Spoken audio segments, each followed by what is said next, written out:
bata, mari raduras kita ertoto. Bapa sini surga, isembah kami ibas gelar Tuhan Yesus. Ibas berengi si peteluken pekan doa GBKP tahun 2020. Reh kami nembah di bata simada kegeluhan kami. Ngendesken berbagai-bagai kecibal geluh kami. Ijapa pe kami bas paksenda, raduken ras ngawan-ngawan perpulungendu, gejap kami kehadirandu kuasandu, si mereken wari-wari kegeluhan, si mereken kesehatan ras pasu-pasu. Ngeranalah kaman kami, arah katandu si kentisik nari dengkehken kami. Pakai serayandu sila metunggu ngenda jadi alandu. Gelah kebenaran katandu ngasup kami ngantu sisa. Ibas gelar Tuhan Yesus. Amin. Bapa nande turang resenina kekelengan Yesus Kristus berengi si petelu kenenda kata di bata ibuat ibas kitab Efesus sada ayat 10:5 se-20 telu kugeken ibas bahasa Indonesia Efesus pasal 1 ayat 15 sampai ayat yang ke-23. Judul perikop ini adalah doa untuk pengertian tentang kemuliaan Kristus. Karena itu, setelah aku mendengar tentang imanmu dalam Tuhan Yesus dan tentang kasihmu terhadap semua orang kudus, aku pun tidak berhenti mengucap syukur karena kamu. Dan aku selalu mengingat kamu dalam doaku dan meminta kepada Allah Tuhan kita Yesus Kristus, yaitu Bapa yang mulia itu, supaya Ia memberikan kepadamu roh hikmat dan wahyu untuk mengenal Dia dengan hormat. Dan supaya Ia menjadikan mata hatimu terang, agar kamu mengerti pengharapan apakah yang terkandung dalam panggilannya, betapa kayanya kemuliaan bagian yang ditentukannya bagi orang-orang kudus, dan betapa hebatnya kuasanya bagi kita yang percaya sesuai dengan kekuatan kuasanya yang dikerjakannya dalam Kristus dengan membangkitkan Dia dari antara orang mati dan mendudukkan Dia di kanannya di sorga, jauh lebih tinggi dari segala pemerintah dan penguasa dan kekuasaan dan kerajaan dan tiap-tiap nama yang dapat disebut, bukan hanya di dunia ini saja, melainkan juga di dunia yang akan datang. Dan segala sesuatu telah diletakkannya di bawah kaki Kristus, dan Dia telah diberikannya kepada jemaat sebagai kepala dari segala yang ada. Jemaat yang adalah tubuhnya, yaitu kepenuhan Dia yang memenuhi semua dan segala sesuatu. Sedemikian firman Tuhan pada malam ini. Bapak Ibu saudara-saudara yang dikasihi Tuhan Yesus, kita kembali dalam persekutuan kita pekan doa malam yang ketiga. Kita terus diingatkan untuk berdoa, memohon kepada Tuhan. Dalam 1 minggu ini kita akan berdoa masalah-masalah yang kita hadapi di tengah-tengah kehidupan kita. Dan kita saling mendoakan, saling menopang. Ada filosofi tentang berdoa, yaitu dari 5 jari kita. Katanya jari jempol, kalau berdoa kita melipat tangan, itu yang paling dekat dengan kita. Itu berarti kita mulai berdoa, dan kita harus berdoa kepada orang-orang yang sangat akrab dengan kita, orang-orang yang paling dekat dengan kita. Dan katanya sebutlah nama mereka yang Anda kenal dengan baik. Ini jempol, ini yang pertama, orang-orang yang paling dekat dengan kita. Kedua adalah telunjuk. Nah, kita melihat gambar telunjuk. Tadi kudah gambarnya bertengkel, mungkin telunjuk berugintingnya, bagi kira-kira. Ini berarti telunjuk ini kita harus berdoa kepada orang-orang atau mereka yang mengajar kita, memberikan pengertian pembelajaran bagi kita, termasuk juga para guru, para hamba-hamba Tuhan, dokter, dan pendidik lainnya, yang mereka memberi dukungan untuk kita lebih berhikmat, menunjukkan arah kepada kita untuk terus hidup dalam kebenaran itu. Dan yang ketiga yaitu jari tengah. Itu jari yang paling tinggi. Itu berarti kita harus berdoa kepada para pemimpin kita. Bapak Presiden kita, ya, yang tertinggi, sampai ke pemimpin di daerah kita, RT RW dan sebagainya. Mereka juga butuh dukungan doa supaya dimampukan untuk memimpin bangsa Indonesia. Dan yang keempat yaitu jari paling lemah, jari kelingking. Oh, bukan jari kelingking, jari manis. Ya, jari manis. Ini memang agak merepotkan sedikit, katanya guru piano pun biasanya cukup kebingungan mempergunakan jari kelingking ini. Ya, jari manis ini, ya. Jadi ini berarti kita harus mendoakan orang-orang yang lemah, orang-orang yang kena musibah, yang dianggap sampah di tengah-tengah masyarakat dan sebagainya. Dan yang terakhir adalah jari kelingking, kidil-kidil, cakap karona.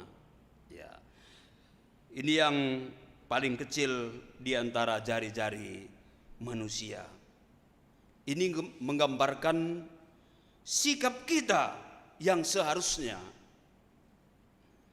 kerendahan hati kita saat berhubungan dengan Tuhan dan sesama. Jadi janganlah lupa berdoa juga terhadap diri sendiri. Mohon petunjuk dari Tuhan sehingga kita memiliki buah roh dan meneladani Kristus Tuhan kita. Bapak Ibu saudara-saudara yang dikasihi Tuhan, jikalau kita melihat surat Rasul Paulus kepada jemaat Efesus ini secara garis besar terbagi atas 2 bagian. yaitu pasal 1 sampai 3. Di sana ditekankan tentang doktrin ajaran dari Rasul Paulus, dan pasal 4 sampai ke 6 adalah cara hidup Kristiani. Kita melihat dalam teks kita ini, setelah Paulus memaparkan kasih karunia Allah yang mulia lewat pemilihan dan penebusan Kristus yang dimeteraikan oleh Roh Kudus bagi jemaat, Paulus juga memuji iman dan kasih yang dilakukan jemaat di Efesus.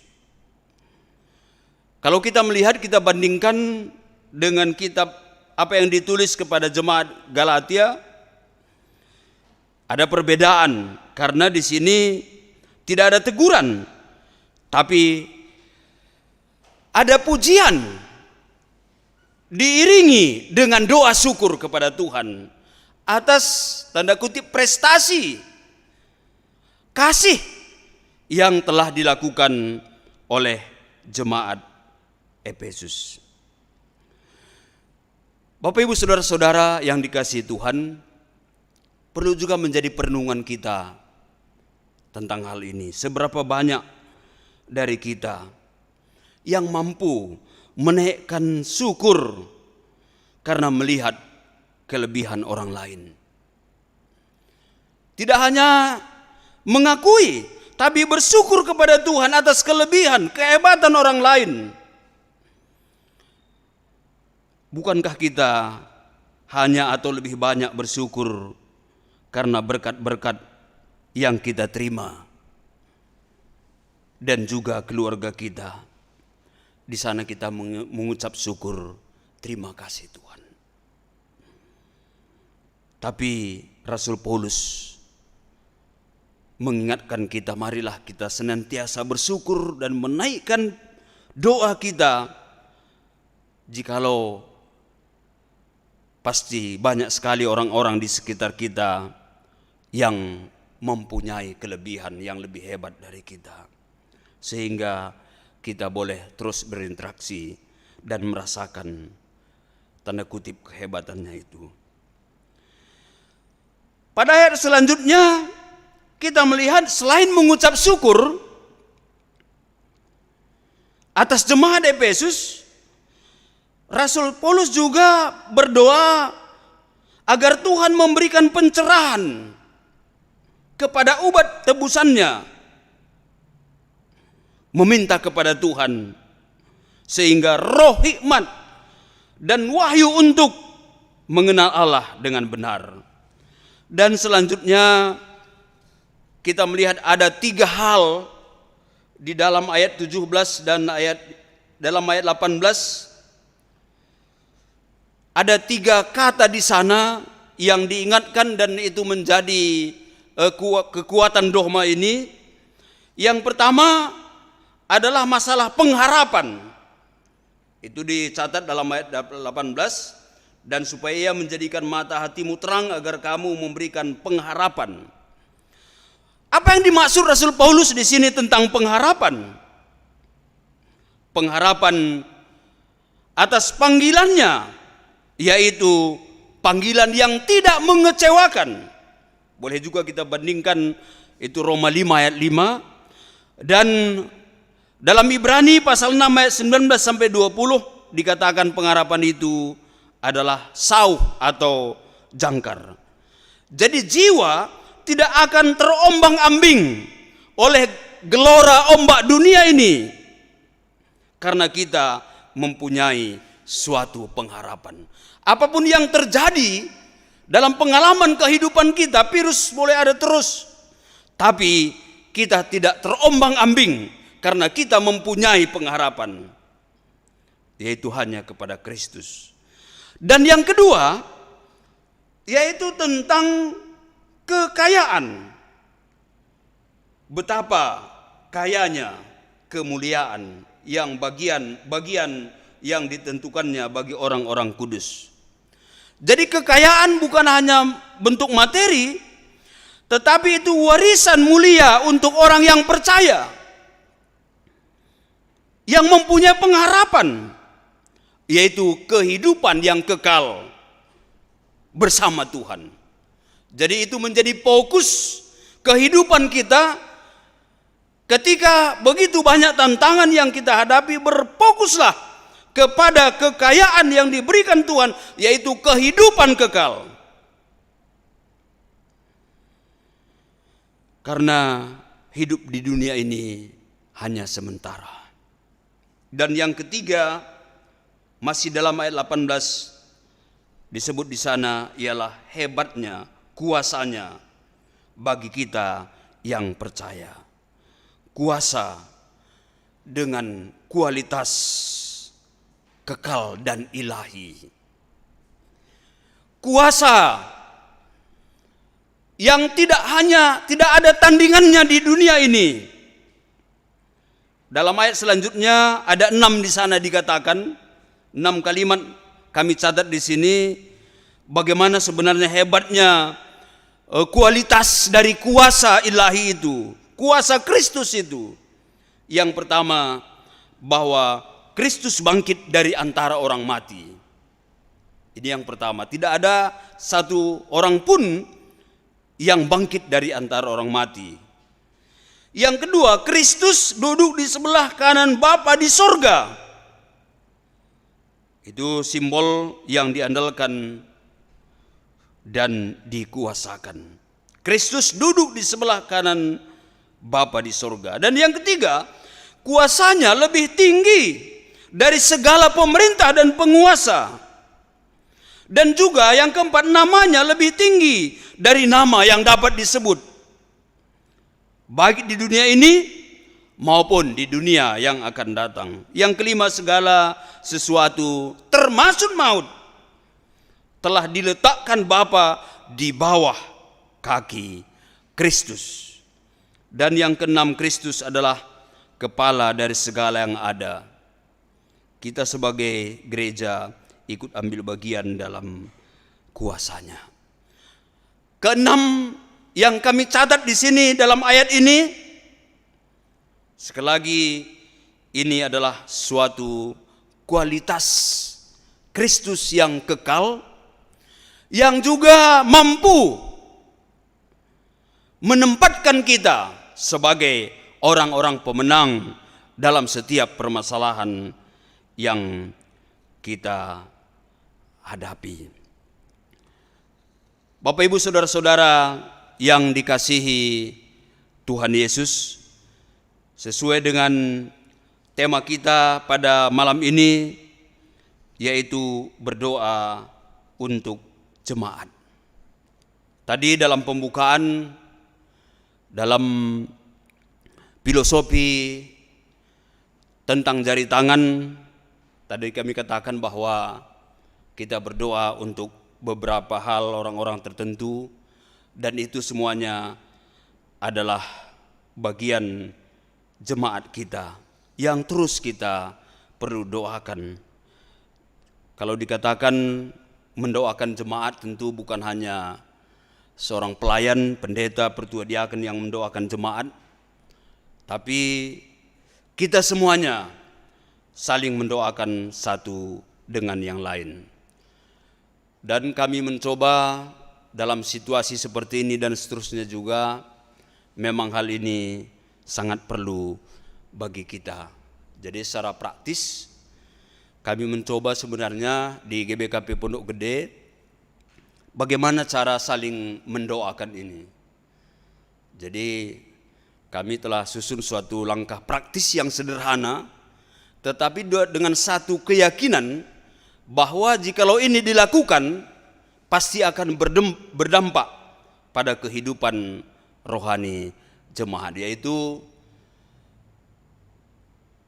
setiap pertua diaken berdoa bagi kep-kepannya. Jadi adidit waluh kep-kepena, berarti satu setiap malam, atau ada yang 2, itu harus didoakan dengan menyebut namanya setiap malam. Jadi setiap sekali seminggu akan mendoakan satu keluarga. Nah, setelah itu pertua emeritus akan mendoakan semua pertua yang aktif. Itu juga dibagi. Pertua emeritus si A mendoakan pertua A, B, C, D, begitu kira-kira. Dan siapa yang mendoakan pertua emeritus? Yang mendoakan pertua emeritus adalah pendeta. Jadi di Pondok Gede ada 11 orang pertua diaken emeritus. Itu menjadi tugas saya setiap malam memilah-milah 1 atau 2 orang untuk mendoakannya dengan keluarganya. Siapa yang mendoakan pendeta? Yang mendoakan pendeta sudah pasti adalah jemaat. Dan itu saya rasakan saya boleh seperti ini pasti oleh karena doa jemaat. Itulah pentingnya doa. Sederhana, tapi jikalau itu kita angkatkan dalam doa kita dengan penuh ucapan syukur seperti apa yang dilakukan Rasul Paulus terhadap jemaat ini, pasti kehidupan kita akan semakin baik dan damai sejahtera itu akan menjadi bagian kita. Tuhan memberkati kita sekalian. Kita berdoa.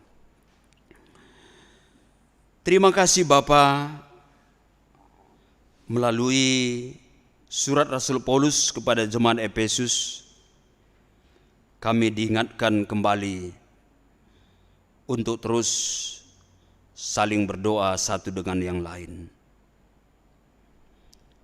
Biarlah hidup kami dipenuhi dengan doa-doa sehingga kami semakin merasakan kedekatan kami dengan Tuhan dan juga kedekatan kami dengan jemaat-jemaat. Kedekatan kami dengan orang-orang yang kami kasihi. Terima kasih Tuhan. Di dalam nama Yesus Kristus Tuhan. Amin.